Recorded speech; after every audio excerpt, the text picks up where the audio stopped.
Now the first method to remotely access X server based application or GUI applications running on X server is known as X host. The command is X host, and once you issue that command, it will tell you something about that whether the X control is enabled or not.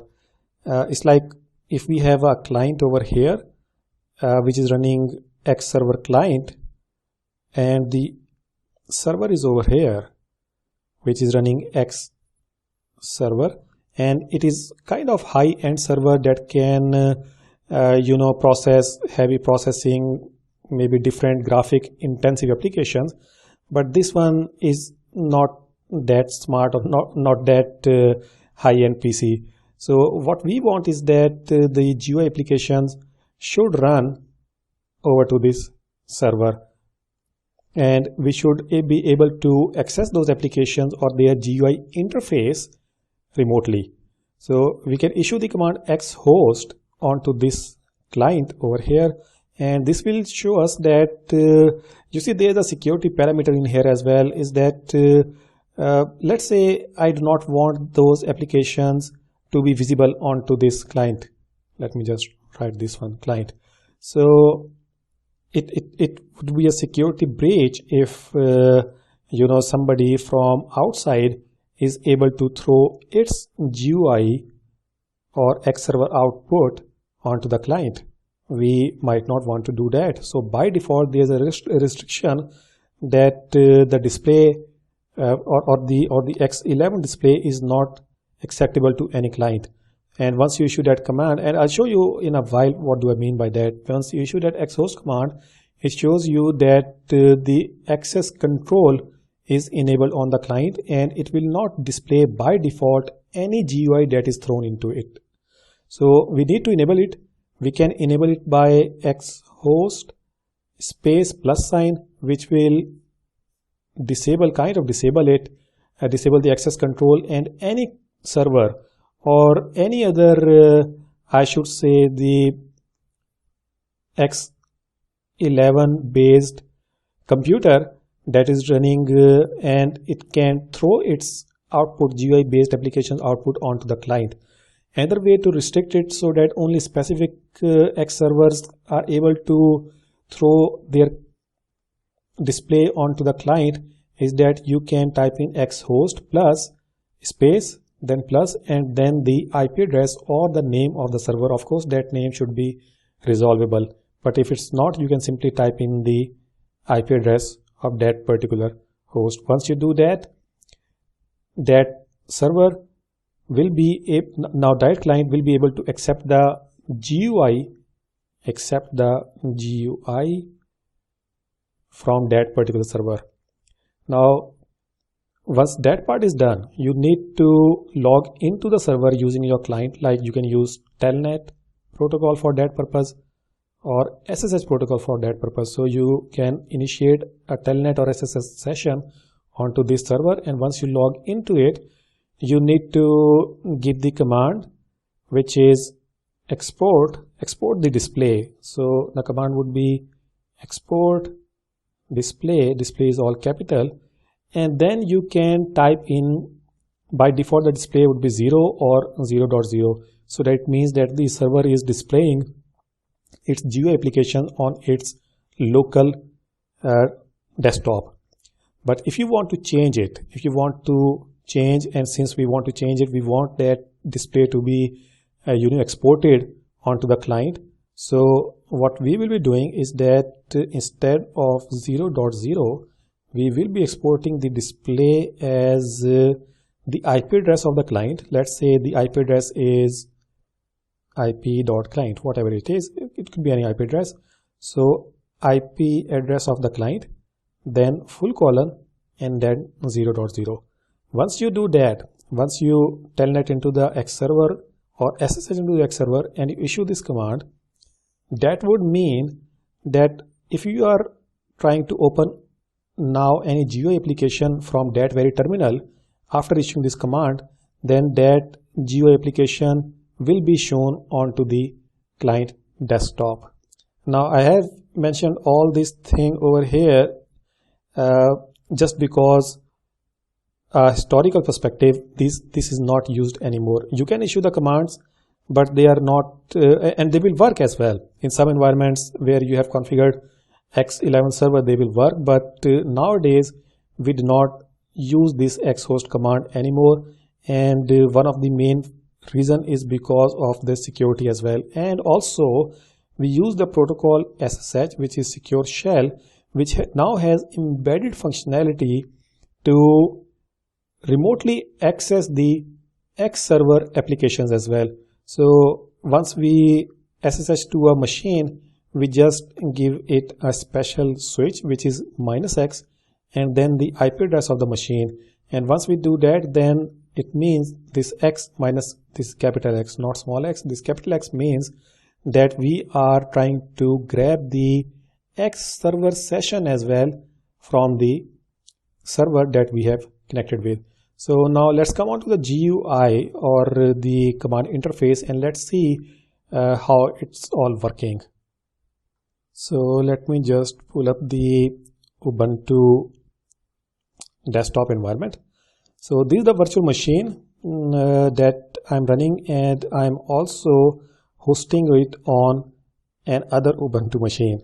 So since I prefer to use Linux environment, so that's the scenario. I'm not using Windows machine for my hosting or the host operating system. I'm using Ubuntu as the host machine and using CentOS or Ubuntu as the guest virtual machine. So anyway, I have enabled the SSH service in the guest operating system. If I show you by typing in sudo then service and then SSH and status, and it's asking for the password which I have given it. So it is saying that SSH service is running, but let's also double check it by using the process command. So I type in psaux, then pipesign, and then grab the SSH daemon process. So we see that SSH daemon is running. Now what I'm going to do is that I'm going to pull up another terminal which is running on my host operating system, and let's try to SSH this server. But before we do that, let me also just check the IP address by typing in ifconfig. So IP address is 57.20. Now let me pull up the terminal which is here. This is the host operating system. Its name is OS, and this is the virtual operating system or guest operating system on VirtualBox, which is named vUbuntu. So let's pull up my terminal and let's try to, let me show you other commands as well which I talked about, which was xhost. So if I type in xhost and press enter, we see that it is saying that access control enabled, only authorized clients can connect. Now if you want to completely disable the control, I can type in xhost plus, or if I want to allow only specific hosts, then I can type in let's say xhost plus, and then afterwards give this IP address which is 192.168.57.20. Now if I do that, you see that is giving me that this is being added to access control list.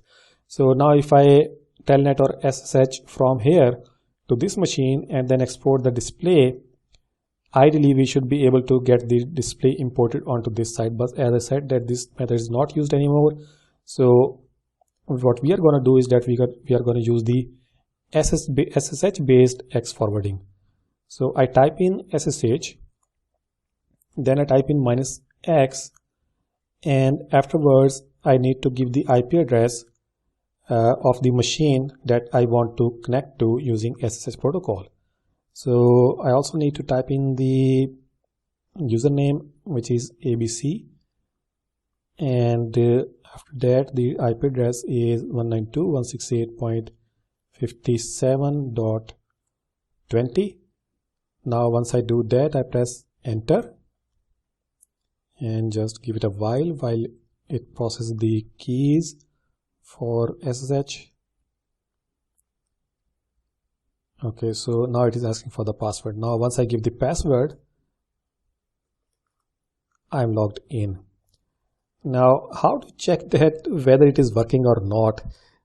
You see, let me just come up over here, and let's say if I come on to applications, and these are all the graphical based applications. So if I come on to, let's say, accessories, and click on this calculator has opened up, and you see this calculator is running at the moment in the virtual machine and not on my actual host machine.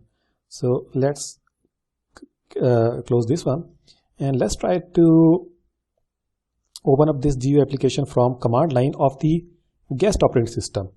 So I type in gcalc tool, I believe. Okay, so gcalc tool, and we see that this application has again popped up. Now coming on to the host operating system.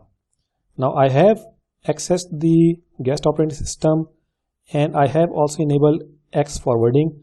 So once I issue the gcalc command, ideally what should happen is that this GUI application, which is gcalculator, should be opening on my host operating system and not on the guest operating system. That is actually what we want. So I type in gcalc tool, and now the application has opened up on my host operating system. You see, these are the boundaries. If I tell you that these are the boundaries of the guest operating system, but you see this application is going out, so it is now running on my host operating system that I am moving it around. Similarly, there is another application like LibreOffice. Yeah, we can open that one as well.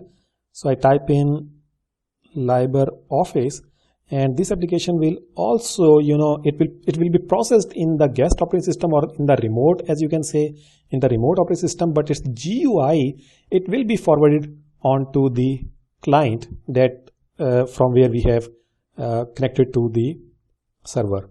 So I type in LibreOffice, and LibreOffice is popping up.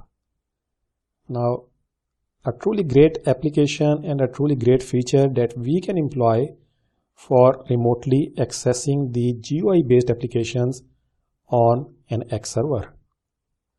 That's all there is to it. I hope you have learned from this video, and I would like to thank you for viewing.